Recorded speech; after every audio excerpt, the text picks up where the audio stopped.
사도행전 9장. 사울은 여전히 주님의 제자들을 위협하면서 살길을 띠고 있었다. 그는 대제사장에게 가서 다마스쿠스에 있는 여러 회당으로 보내는 편지를 써달라고 하였다. 그는 그 도를 믿는 사람은 남자나 여자나 가리지 않고 닥치는 대로 묶어서 예루살렘으로 끌고 오려는 것이었다.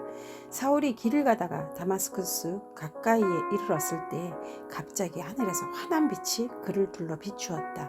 그는 땅에 엎어졌다. 그리고 그는 사울아 사울아 내가 왜 나를 핍박하느냐 하는 음성을 들었다. 그래서 그가 주님 누구십니까? 하고 물으니 나는 내가 핍박하는 예수다. 일어나서 성 안으로 들어가거라. 내가 해야 할 일을 일러 줄 사람이 있을 것이다. 하는 음성이 들려왔다. 그와 동행하는 사람들은 소리는 들었으나 아무도 보이지 않았으므로 말을 못하고 멍하게 서 있었다. 사울은 땅에서 일어나서 눈을 떴으나 아무것도 볼 수가 없었다. 그래서 사람들이 그의 손을 끌고 다마스쿠스로 데리고 갔다. 그는 사흘 동안 앞을 보지 못하는 상태에서 먹지도 않고 마시지도 않았다. 그런데 다마스쿠스에는 아나니아라는 제자가 있었다. 주님께서 환상 가운데서 아나니아야 하고 부르시니 아나니아가 주님 여기 있습니다 하고 대답하였다. 주님께서 아나니아에게 말씀하셨다. 일어나서 곧은 길이라고 부르는 거리로 가서 유다의 집에서 사울이라는 다섯 사람을 찾아라. 그는 지금 기도하고 있다. 그는 환상 속에 아나니아라는 사람이 들어와서 자기에게 손을 얹어 시력을 회복시켜 주는 것을 보았다. 아나니아가 대답하였다. 주님, 그가 예루살렘에서 주님의 성도들에게 얼마나 해를 끼쳤는지를 나는 많은 사람들에게 들었습니다. 그리고 그는 주님의 이름을 부르는 사람들을 잡아갈 권한을 대제사장에게서 받아가지고 여기에 와 있습니다. 주님께서 그에게 말씀하셨다. 가거라. 그는 내 이름을 이방 사람들과 임금들과 이스라엘 자손들 앞에 가지고 갈 내가 택한 내 그릇이다. 그가 내 이름을 위하여 얼마나 많은 고난을 받아야 할지를 내가 그에게 보여주려고 한다. 그래서 아나니아가 떠나서 그 집에 들어가 사울에게 손을 얹고 형제 사울이여 그대가 오는 도중에 그대에게 나타나신 주 예수께서 나를 보내셨소. 그것은 그대가 시력을 회복하고 성령으로 충만하게 되도록 하시려는 것이요 하고 말하였다. 곧 사울이 눈에서 비늘 같은 것이 떨어져 나가고 그는 시력을 회복하였다. 그리고 그는 일어나서 세례를 받고 음식을 먹고 힘을 얻었다. 사울은 며칠 동안 다마스쿠스에 있는 제자들과 함께 지냈다.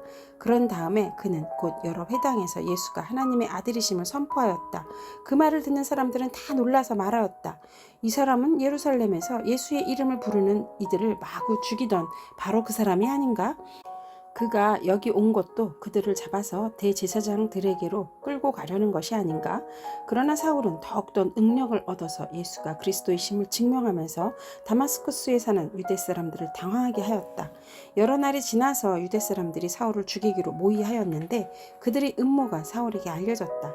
그들은 사울을 죽이려고 밤낮으로 모든 성문을 지키고 있었다. 그러나 그의 제자들이 밤에 사울을 광주리에 담아서 성 바깥으로 달아내렸다. 사울이 예루살렘에 이르러서 거기에 있는 제자들과 어울리려고 하였으나 그들은 사울이 제자라는 사실을 믿을 수가 없어서 모두들 그를 두려워하였다. 그러나 바나바는 사울을 맞아들여 사도들에게로 데려가서 사울이 길에서 주님을 본 일과 주님께서 그에게 말씀하신 일과 사울이 다마스쿠스에서 예수의 이름으로 담대히 말한 일을 그들에게 이야기해 주었다. 그래서 사울은 제자들과 함께 지내면서 예루살렘을 자유로 드나들며 주님의 이름으로 담대하게 말하였고 그리스 말을 하는 유대 사람들과 말을 하고 토론을 하기도 하였다. 그러나 유대 사람들은 사울을 죽이려고 꾀하였다. 신도들이 이 일을 알고 사울을 가이사라로 데리고 내려가서 다소로 보냈다. 그러는 동안에 교회는 유대와 갈릴리아와 사마리아 온 지역에 걸쳐서 평화를 누리면서 튼튼히 서갔고 주님을 두려워하는 마음과 성령의 위로로 정진해서 그 수가 점점 늘어갔다. 베드로는 사방을 두루 다니다가 루다에 내려가서 거기에 사는 성도들도 방문하였다. 거기서 그는 8년 동안이나 중풍병으로 누워서 있는 애니아라는 사람을 만났다. 베드로가 그에게 애니아여 예수 그리스도께서 그대를 고쳐주십니다. 일어나서 자리를 정돈하시오 하고 말하니 그는 곧 일어났다. 루다와 샤론에 사는 모든 사람이 그를 보고 주님께로 돌아왔다. 그런데 요빠에 다비다라는 여제자가 있었다. 그 이름은 그리스 말로 번역하면 도르가인데 이 여자는 착한 일과 구제 사업을 많이 하는 사람이었다. 그 무렵에 이 여자가 병이 들어서 죽었다. 그래서 사람들이 그의 시신을 씻겨서 다락방에 두었다. 루다는 요빠에서 가까운 곳이다. 제자들이 베드로가 루다에 있다는 말을 듣고 두 사람을 그에게로 보내서 지체하지 말고 와 달라고 간청하였다. 그래서 베드로는 일어나서 심부름꾼들과 함께 갔다. 베드로가 그곳에 이르르니 사람들이 그를 다락방으로 데리고 올라갔다. 과부들이 모두 베드로 곁에 서서 울며 도르가가 그들과 함께 지낼 때에 만들어둔 속옷과 겉옷을 다 내보여 주었다. 베드로는 모든 사람을 바깥으로 내보내고 나서 무릎을 꿇고 기도를 하였다. 그리고 시신 쪽으로 몸을 돌려서 다비다여 일어나시오 하고 말하였다. 그 여자는 눈을 떠서 베드로를 보고 일어나서 앉았다. 베드로가 손을 내밀어서 그 여자를 일으켜 세웠다. 그리고 성도들과 과부들을 불러서 그 여자가 살아있음을 보여주었다. 그 일이 온 요빠에 알려지니 많은 사람이 주님을 믿게 되었다. 그리고 베드로는 여러 날 동안 요빠에서 시몬이라는 무두장의 집에서 묵었다. 사도행전 10장. 가이사라에 고넬료라는 사람이 있었는데 그는 이탈리아 부대라는 로마 군대의 백부장이었다. 그는 경건한 사람으로 온 가족과 더불어 하나님을 두려워하며 유대 백성에게 자선을 많이 베풀며 늘 하나님께 기도하는 사람이었다. 어느 날 오후 3시쯤에 그는 환상 가운데에서 하나님의 천사를 똑똑히 보았다. 그가 보니 천사가 자기에게로 들어와서 고넬료야 하고 말을 하는 것이었다. 고넬료가 천사를 주시하여 보고 두려워서 물었다. 천사님, 무슨 일입니까? 천사가 대답하였다. 내 기도와 자선 행위가 하나님 앞에 상달되어서 하나님께서 기억하고 계신다. 이제 요빠로 사람을 보내서 베드로라고도 하는 시몬이라는 사람을 데려오너라. 그는 무두장인 시몬의 집에 묵고 있는데 그 집은 바닷가에 있다. 그에게 말하던 천사가 떠났을 때에 고넬료는 하인 2사람과 자기 부하 가운데서 경건한 병사 하나를 불러서 모든 일을 이야기해주고 그들을 요빠로 보냈다. 이튿날 저들이 길을 가다가 요빠에 가까이 이르렀을 때에 베드로는 기도하려고 지붕으로 올라갔다. 때는 정오쯤이었다. 그는 배가 고파서 무엇을 좀 먹었으면 하는 생각이 들었다. 사람들이 음식을 장만하는 동안에 베드로는 황홀경에 빠져 들어갔다. 그는 하늘이 열리고 큰 보자기 같은 그릇이 네 귀퉁이에 끈에 매달려서 땅으로 들여워져서 내려오는 것을 보았다. 그 안에는 온갖 네발 짐승들과 땅에 기어다니는 것들과 공중의 새들이 골고루 들어있었다. 그때 베드로야 일어나서 잡아먹어라 하는 음성이 들려왔다. 베드로가 대답하였다. 주님, 절대로 그럴 수 없습니다. 나는 속되고 부정한 것은 한 번도 먹은 일이 없습니다. 그랬더니 2번째로 음성이 다시 들려왔다. 하나님께서 깨끗하게 하신 것을 속되다고 하지 말아라. 이런 일이 3번 있은 뒤에 그 그릇은 갑자기 하늘로 들려서 올라갔다.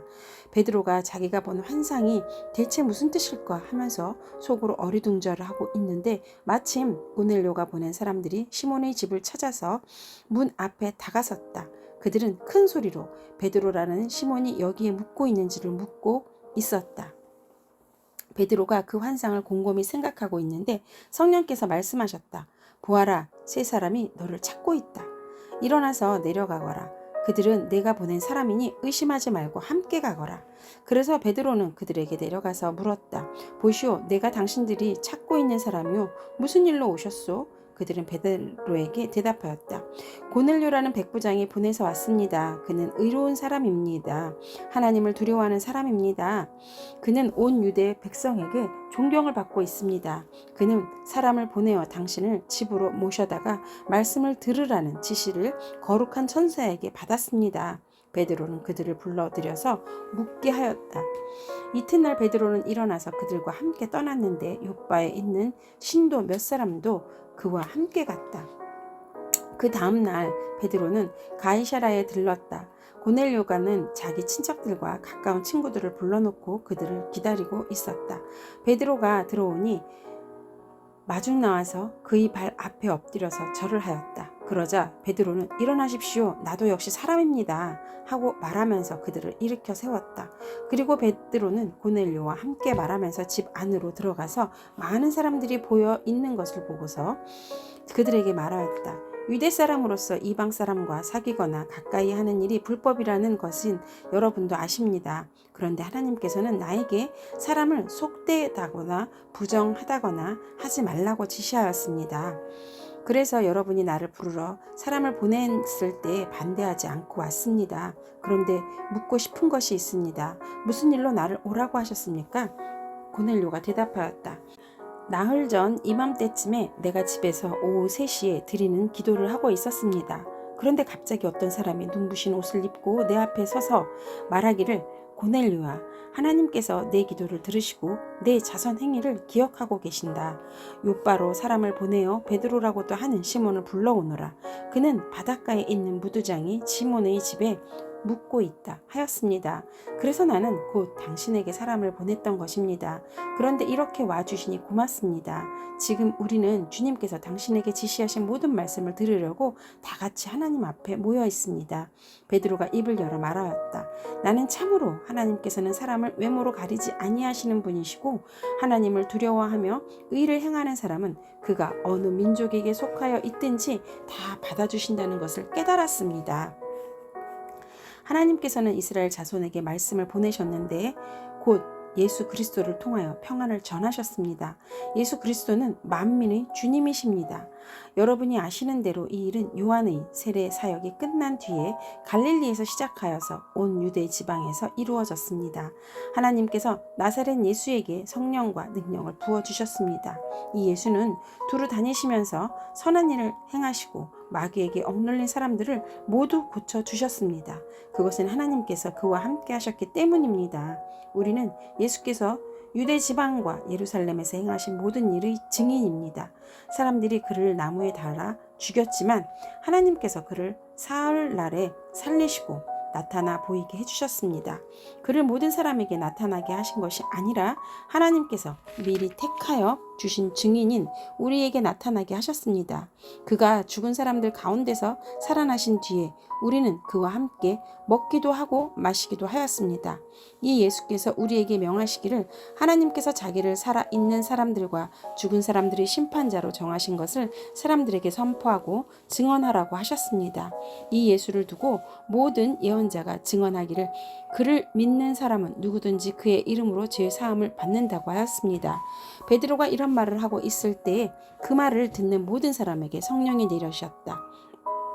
할례를 받은 사람들 가운데서 믿게 된 사람으로서 베드로와 함께 온 사람들은 이방 사람들에게도 성령을 선물로 부어주신 사실에 놀랐다.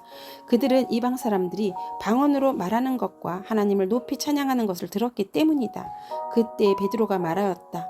이 사람들도 우리와 마찬가지로 성령을 받았으니 이들에게 물로 세례를 주는 일을 누가 막을 수 있겠습니까? 그런 다음에 그는 그들에게 명해서 예수 그리스도의 이름으로 세례를 받게 하였다. 그들은 베드로에게 며칠 더 머물기를 청하였다. 사도행전 11장. 사도들과 유대에 있는 신도들이 이방 사람들도 하나님의 말씀을 받아들였다는 소식을 들었다.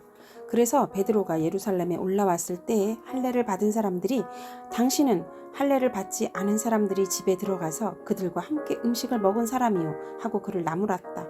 이에 베드로가 그 사이에 일어난 일을 차례대로 그들에게 설명하였다. 내가 요빠 성에서 기도를 하고 있었습니다.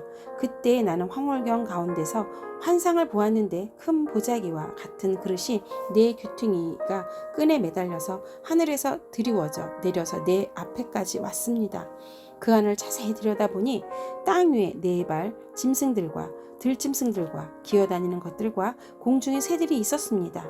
그리고 베드로야 일어나서 잡아먹어라 하는 음성이 내게 들려왔습니다. 그래서 나는 주님 절대로 그럴 수 없습니다. 나는 속된 것이나 정결하지 않은 것을 먹은 일이 없습니다 하고 말하였습니다.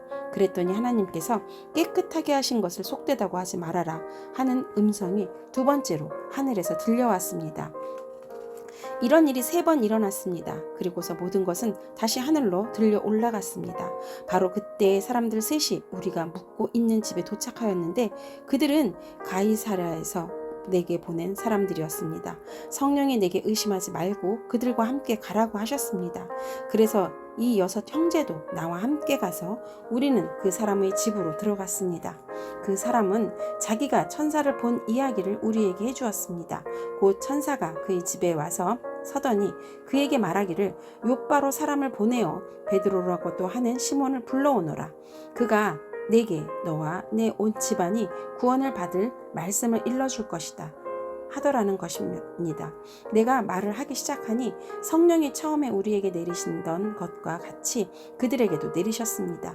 그때 나는 요한은 물로 세례를 주었지만 너희는 성령으로 세례를 받을 것이다 하신 주님의 말씀이 생각났습니다. 그러므로 하나님께서는 우리가 주 예수 그리스도를 믿을 때에 우리에게 주신 것과 같은 선물을 그들에게 주셨는데 내가 누구이기에 감히 하나님을 거역할 수 있겠습니까? 이 말을 듣고 그들은 잠잠하였다. 그들은 하나님께 영광을 돌리고 이제 하나님께서는 이방 사람들에게도 회개하여 생명에 이르는 길을 열어주셨다 하고 말하였다. 스데반에게 가해진 박해 때문에 흩어진 사람들이 페니키아와 키프로스와 안디옥까지 가서 유대 사람들에게만 말씀을 전하였다. 그런데 그들 가운데는 키프로스 사람과 구레네 사람 몇이 있었는데 그들은 안디옥에 이르러서 그리스 사람들에게도 말을 하여 주 예수를 전하였다. 주님의 손이 그들과 함께 하시니 수많은 사람이 믿고 주님께 돌아왔다. 예루살렘 교회가 이 소식을 듣고서 바나바를 안디옥으로 보냈다. 바나바가 가서 하나님의 은혜가 내린 것을 보고 기뻐하였고 모든 사람에게 굳센 마음으로 주님을 의지하라고 권하였다.